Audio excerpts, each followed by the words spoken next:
ডেঙ্গুর নতুন হটস্পট হিসেবে চিহ্নিত হয়েছে উপকূলীয় জেলা বরগুনা।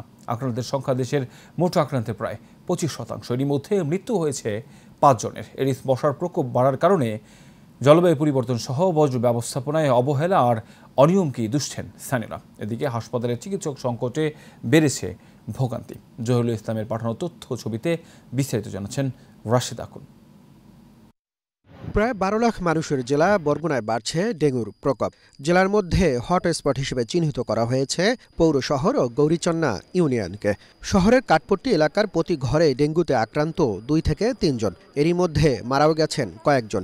স্থানীয়রা বলছেন, বর্জ্য ব্যবস্থাপনা ও এডিস মশা দমনে কার্যকর পদক্ষেপ না নেয়ায় আক্রান্ত হচ্ছেন তারা।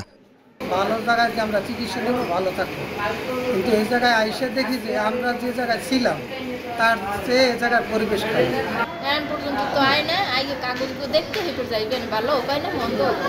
আমরা এটা নিরুপায় যে একজন ডাক্তারের ধারা কমিছে আসলে এই চিকিৎসাটা কভার করা সম্ভব কিনা।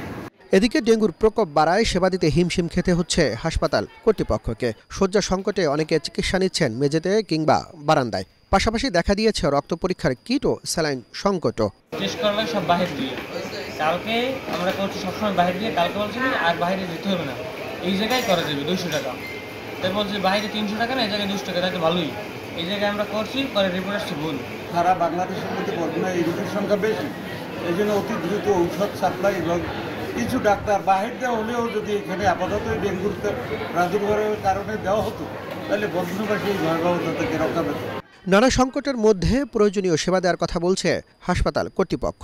250 শয্যার হাসপাতালের ভিতরে ডেঙ্গু পেশেন্টই আছে 172 জন।